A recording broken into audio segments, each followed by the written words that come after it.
Assalamualaikum warahmatullahi wabarakatuh. Kami dari kelompok yang membahas tentang dosa besar. Di sini kami yang beranggotakan yaitu Alfiati Nurrohmah dan saya Feni Yuni Pujiati.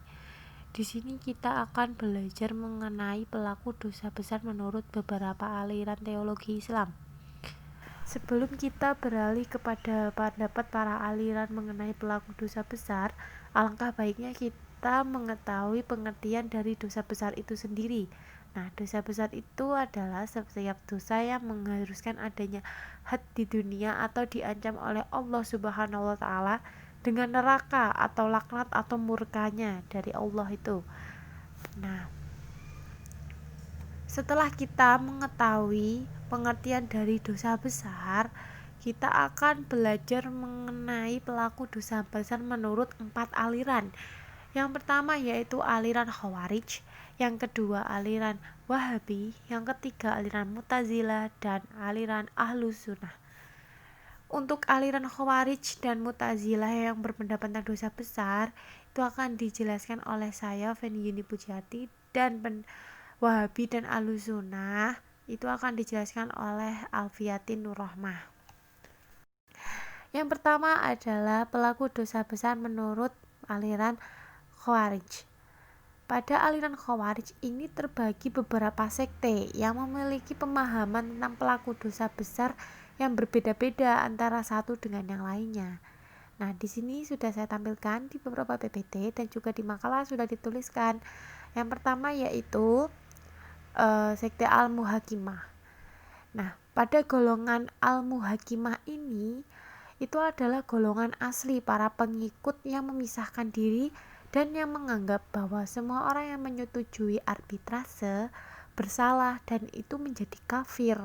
Nah, orang yang melakukan setiap hal perbuatan keji seperti membunuh, memperkosa, dan juga sebagainya, itu menurut mereka itu adalah dianggap keluar dari Islam atau menjadi kafir.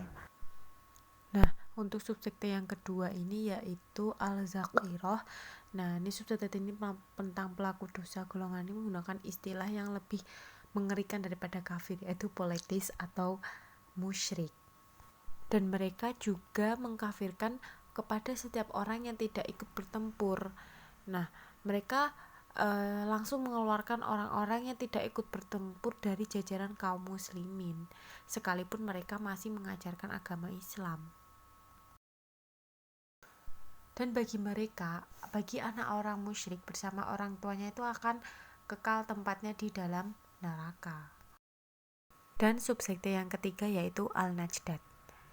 Bagi golongan ini, mereka berpendapat bahwa orang yang berdosa besar itu menjadi kafir dan kekal berada di dalam neraka. Hanyalah orang Islam yang tidak memiliki sepemahaman dengan golongnya ataupun pengikutnya. Nah, bagi pengikutnya, jika mengerjakan dosa besar tetap mendapatkan siksaan di neraka, tetapi pada akhirnya mereka akan masuk surga juga. Dosa kecil bagi mereka itu juga akan menjadi dosa besar kalau dikerjakan terus-menerus, dan yang mengerjakannya sendiri menjadi musyrik. Sekte yang selanjutnya yaitu Al-Sufri'ah. Subsekte ini membagi dosa besar dalam dua bagian, yaitu dosa yang ada sanksinya di dunia, contohnya seperti membunuh dan berzina, dan dosa yang tidak ada sanksinya di dunia seperti meninggalkan salat dan puasa. Nah, bagi orang yang melakukan berbuat dosa kategori pertama yaitu sanksi di dunia, mereka tidak dipandang kafir. Sedangkan orang yang melaksanakan dosa kategori kedua itu sanksi di akhirat mereka lah yang dianggap sebagai kafir.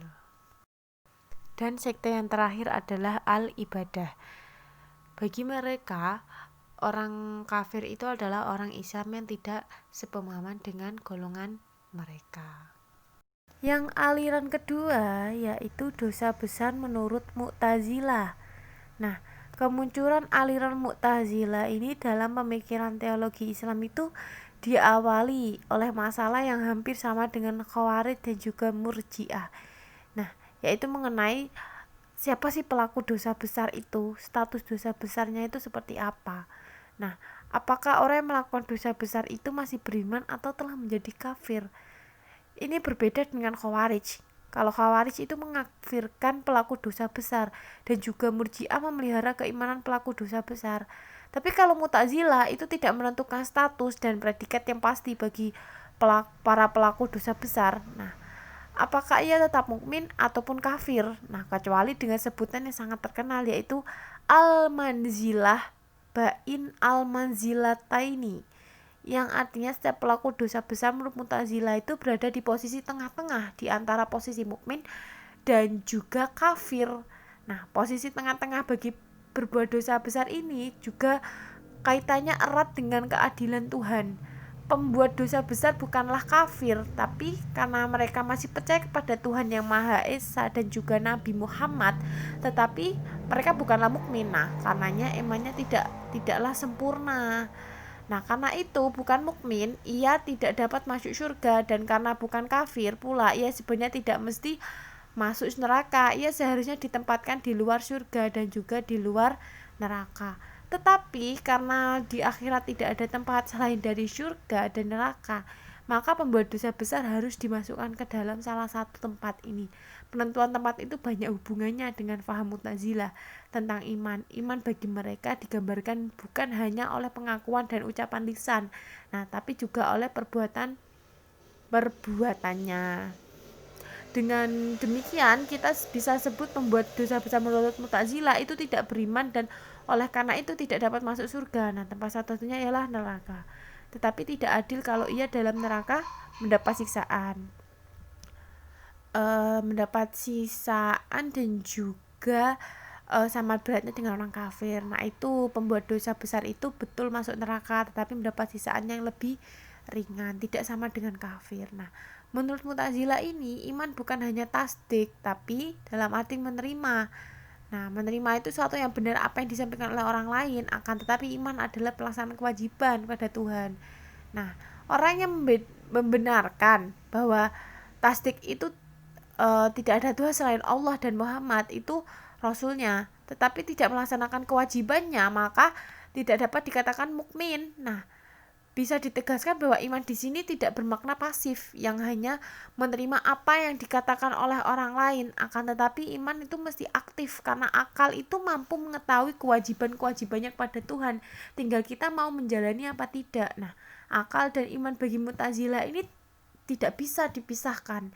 Seorang mukmin itu harus benar-benar mengetahui keberadaan Tuhannya melalui pembuktian akal. Nah, sebab itu bagi Mu'tazilah tidak sekedar mengatakan bahwa wahyu itu dibawa Rasul benar-benar tasdik. Nah, mayoritas kaum berpendapat bahwa iman itu mencakup ketaatan lahir dan juga batin dengan mengerjakan semua yang wajib dan sunnah. Nah, selanjutnya adalah dosa besar menurut Wahabi. Nama Wahabi diambil dari nama pendirinya, yaitu Muhammad bin Abdul Wahab tahun 1115 sampai 1201 Hijriah, bertepatan 1703 sampai 1787 Masehi. Nama ini diberikan oleh lawan-lawannya. Mereka menyebut kelompoknya dengan sebutan golongan muwahhidin. Wahabi menganggap kelompoknya adalah Ahlus Sunnah yang mengikuti mazhab Imam Ahmad bin Hambal yang ditafsirkan oleh Ibnu Taimiyah. Pemikiran Wahabi yang paling mencolok adalah bidang tauhid dan bidang ibadah, yaitu yang pertama, penyembahan kepada selain Tuhan adalah salah, dan siapa yang berbuat demikian maka ia dibunuh. Yang kedua, orang mencari ampunan Tuhan dengan mengunjungi makam orang-orang soleh, termasuk golongan orang-orang musyrikin. Yang ketiga, termasuk perbuatan musyrik, memberikan pengantar kata dalam sholat terhadap nama nabi-nabi atau wali atau malaikat, seperti Sayyidina Muhammad. Yang keempat, termasuk kufur juga mengingkari qadar dalam semua perbuatan dan penafsiran Quran dengan jalan takwil. Dan yang terakhir, termasuk kufur memberikan suatu ilmu yang tidak didasarkan atas Al-Quran dan Sunnah atau ilmu yang bersumber kepada akal pikiran semata. Dan masih banyak lagi tentang pemikiran Wahabi yang paling mencolok dalam bidang tauhid dan bidang ibadah. Selanjutnya adalah dosa besar menurut Ahlus Sunnah. Ahlus Sunnah merupakan orang-orang yang berpegang teguh pada sunnah Nabi SAW atau hadis, dan jamaah berarti mayoritas sesuai dengan tafsiran yang diberikan Sadr al-Syariah al-Mahbubi, yaitu Ammah al-Muslimin atau umumnya umat Islam, dan al-Jamaah al-Kasir wa al-Sawat al-Azam atau jumlah besar dan khalayak ramai. Istilah Ahlussunnah wal Jamaah dinisbahkan kepada aliran teologi Asy'ariyah dan Maturidiyah yang berpegang kuat pada sunnah Nabi Shallallahu Alaihi Wasallam dan merupakan kelompok mayoritas dalam masyarakat Islam. Yang pertama, aliran Asy'ariyah. Terhadap pelaku dosa besar, agaknya Al-Asy'ari sebagai wakil As-Sunnah tidak mengkafirkan orang-orang yang sujud ke Baitullah atau Allah kiblah, walaupun melakukan dosa besar seperti berzina dan mencuri. Menurutnya, mereka masih tetap sebagai orang yang beriman dengan keimanan yang mereka miliki, sekalipun berbuat dosa besar. Akan tetapi, jika dosa besar itu dilakukannya dengan anggapan bahwa hal ini diperbolehkan atau halal dan tidak meyakini kebenarannya, ia dipandang telah kafir. Yang kedua adalah aliran Maturidiyah. Aliran Maturidiyah, baik Samarkand maupun Bukhara, sepakat menyatakan bahwa pelaku dosa besar masih tetap sebagai mukmin karena keimanan dalam dirinya. Adapun balasan yang diperoleh kelak di akhirat bergantung pada apa yang dilakukannya di dunia. Jika ia meninggalkan tanpa taubat terlebih dahulu, keputusannya diserahkan sepenuhnya kepada kehendak Allah Subhanahu wa Ta'ala. Jika menghendaki pelaku dosa besar itu diampuni, ia memasukkannya ke neraka, tetapi tidak kekal di dalamnya. Maka bisa ditarik kesimpulan bahwa setiap aliran mempunyai ciri khas tersendiri, baik dari segi pemikiran, ketetapan hukum, dan lain sebagainya, terutama dari segi ketetapan hukum yaitu dosa besar. Setiap golongan mempunyai ketetapan hukum tersendiri, yang mana itu hanya berlaku khusus bagi umat yang ada di dalam lingkup golongan tersebut, ataupun mempunyai ketetapan bagi umat yang di luar golongan tersebut, seperti saling mengkafirkan antar golongan yang terkadang menjadi ciri khas atau identitas suatu golongan. Tetapi dengan banyaknya klasifikasi dosa besar yang ada pada setiap golongan, bukan berarti itu membuat kita untuk bingung bahkan takut dalam bertindak. Sekian presentasi dari kami. Apabila ada kurang lebihnya kami mohon maaf. Wassalamualaikum warahmatullahi wabarakatuh.